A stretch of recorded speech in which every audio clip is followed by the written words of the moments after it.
Over the last few days, I've been hit with a relentless heat wave. It's been 30 degrees every day here in the mountains, and even at altitude, there's been no escaping it. So most of my days have been happening early in the morning, looking after my body and the van so I can spend the rest of the day hiding away from the sun in a shady spot. So I've been waking up at 5 in the morning, washing my face in the river, putting my bare feet on the ground, going for an early morning swim and hydrating before the heat arrives. And I just love these early hours when it's just me and the sound of the river and trees.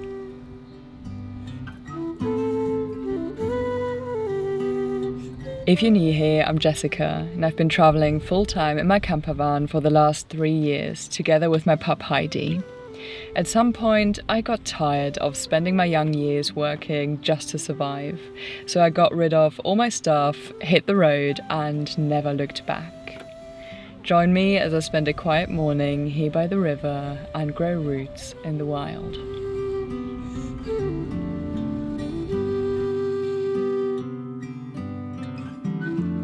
My morning routine is sacred to me. I'm someone who really enjoys routine, which is not always compatible with life on the road. But I found that as long as I follow these small habits in the morning, I feel grounded and organised for the rest of the day, whatever happens and wherever I end up. Sometimes I get everything done by 8 o'clock in the morning, and sometimes it takes until midday. But I feel like as long as I tick off my little morning to-do list, it's going to be a good day. And it makes all the bits of van life that can be unpredictable feel a lot more manageable. This particular spot in the Dolomites is one I had camped at before in the winter, and I had always wondered what it would be like in the summer.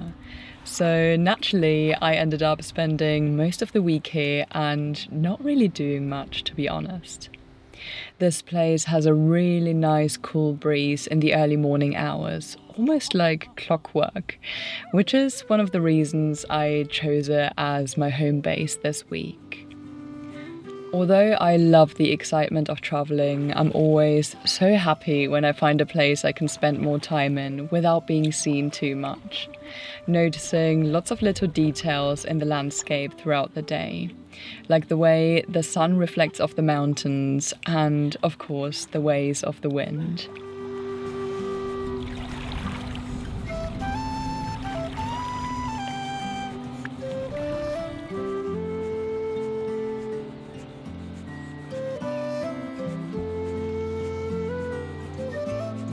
There's honestly nothing better than a cold plunge followed by a hot cup of coffee. I don't want a big house, I don't want luxury. I just want a cold plunge and a hot cup of coffee every morning.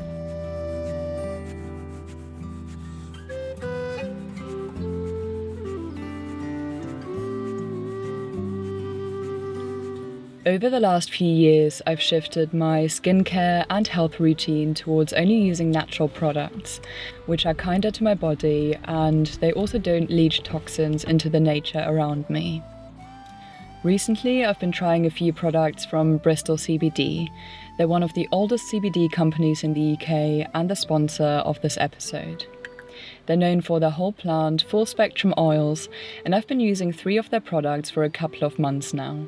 The first is their moisturizer, which I use morning and evening because I'm outside all day, so my skin really needs that moisture put back in. I've also been loving their muscle rub. I'm currently training for a long distance hike, so I've been using it pretty much after every walk and workout on my shoulders, lower back and legs, and it's been really helping to ease tightness. And the third is their whole plant 10% CBD drops. I take them in the evening and they really help me wind down and sleep more deeply, which is super helpful when you live a very active lifestyle like me. What I also love about Bristol CBD is that if you're not sure what products to use and what's best for you, you can just call or email them and they'll talk you through it. And they can also advise you on CBD for dogs, which can support their health in a variety of ways. If you'd like to try Bristol CBD, I'll leave a link down in the video description, and you can also get 15% off your order with my code ROOTS15. I often get asked if I don't get lonely or bored being out here alone with no one to talk to. And the answer is genuinely no. I had a really interesting conversation with friends the other day about the kind of places we want to live long term. And while a lot of them want to be close to nature, they also want the comforts and excitement of the city, lots of activities to choose from, and a community to socialize with on a regular basis. And while I don't think there's anything wrong with wanting those things, I've come to realize that they're simply not what I want in my life. I love my friends, don't get me wrong, but I feel perfectly content only seeing them in person a few times a year. And the activities I enjoy the most are not the ones you would do in a group anyway. So I don't feel that being alone is any sort of compromise for me. I am happiest alone with the trees and my dog, of course. And while in the past I would sometimes feel that there's something wrong with me for wanting those things, I can now see that there's just so much beauty in living life differently and recognizing what we want as individuals, irrespective of societal norms.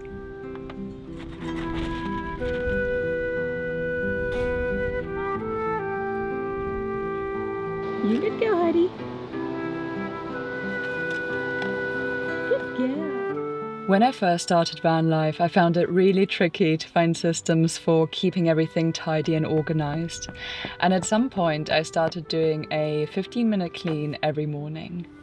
It's difficult to find an excuse not to do something for 15 minutes. So every morning I clean the space, and because it usually takes a lot less than the allocated time, I also end up fixing small things like a loose screw, a cluttered drawer, or a chaotic pantry. This has probably become the most important part of my mornings because having a tidy space honestly makes all the difference when you live in a small van. It's not even 7 o'clock in the morning and I'm sweating. I think once the sun comes up over the mountain behind me, I'm gonna have to get back into the river.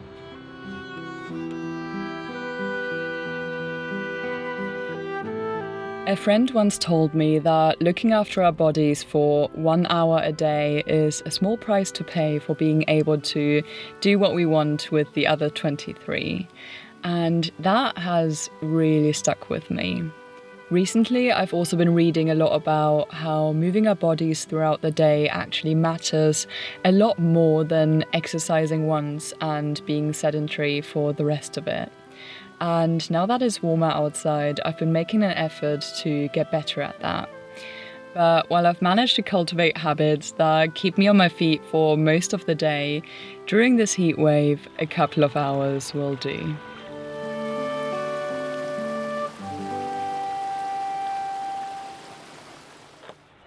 I'm currently training for my first solo long distance hike, so even in this heat I've had to stay consistent with daily yoga, walking with a weighted backpack, and a few strength sessions every week to make sure I'm up for the challenge.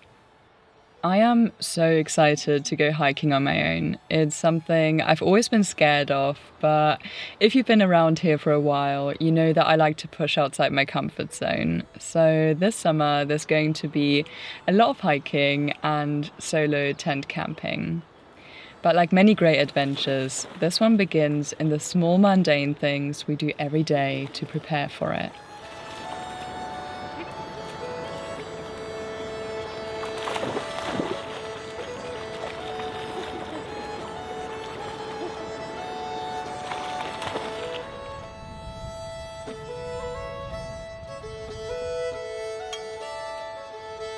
Breakfast is usually one of the last things I do in the morning because I find that my body reacts really well to fasting. In general, I found that I've become a lot more body aware since living outside, probably because there's less noise and distractions, and I find it a lot easier to turn inwards and listen to what I actually need. I've been reading a lot of folk stories from the Dolomites recently, especially in the mornings before I start the day. And there are just so many amazing, quirky creatures that are home to the southern area of these mountains. There is the Mazarol, a gnome-like creature which appears like an old man in red with a turquoise jacket, big hair and a black cloak in typical elegant Italian fashion, who wanders the woods leading people astray. He would leave a footprint on the ground, and whoever stepped on that footprint was forced by a spell to follow his tracks to his cave, where they drank the milk of a black goat and immediately forgot everything about themselves. Another one is the Anguana, a female nymph-like figure said to live in caves, streams, lakes, and rivers like the one I'm calling home right now. And the rivers in this area are said to be hidden entrances to the world of shadows.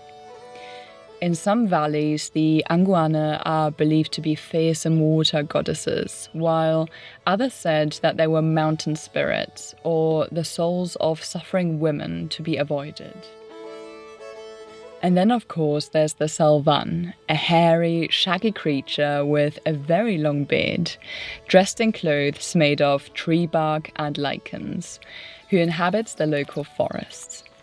He's kind of a wild man figure who knows many of nature's secrets, but shuns human contact, preferring solitude. And honestly, I can't blame him. That's nice. So nice and cool. Yeah.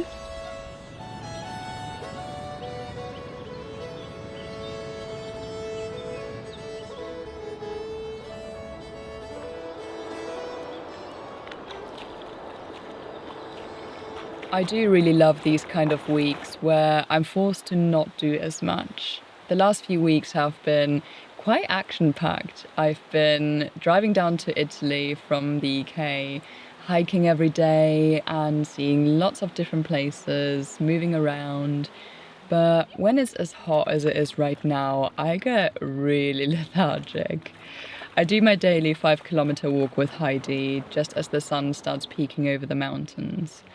And by the time we're back, there's not really much to do but to move very slowly through the day, going between the van and the river to cool down, playing a little bit with Heidi's ball, reading a book and doing laptop work in the shade, eagerly awaiting the next cool breeze that passes through the air. Don't lose it. Okay, I think it's like 10 o'clock now and I'm moving us into the shade for the rest of the day because it's boiling hot in the sun now and we are being besieged by horseflies. There's some trees on the other side of this park up, so I think we're gonna seek shelter there and spend the rest of the day there really, and then move back to the river in the evening.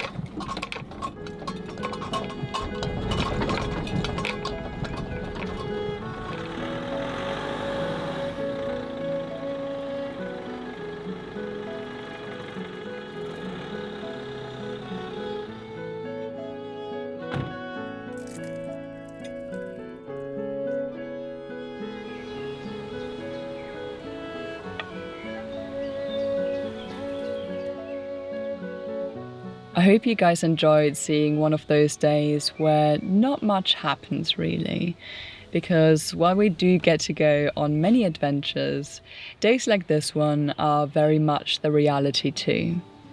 I hope you're staying cool out there and I will see you next week. Until then, take good care of yourselves. Bye.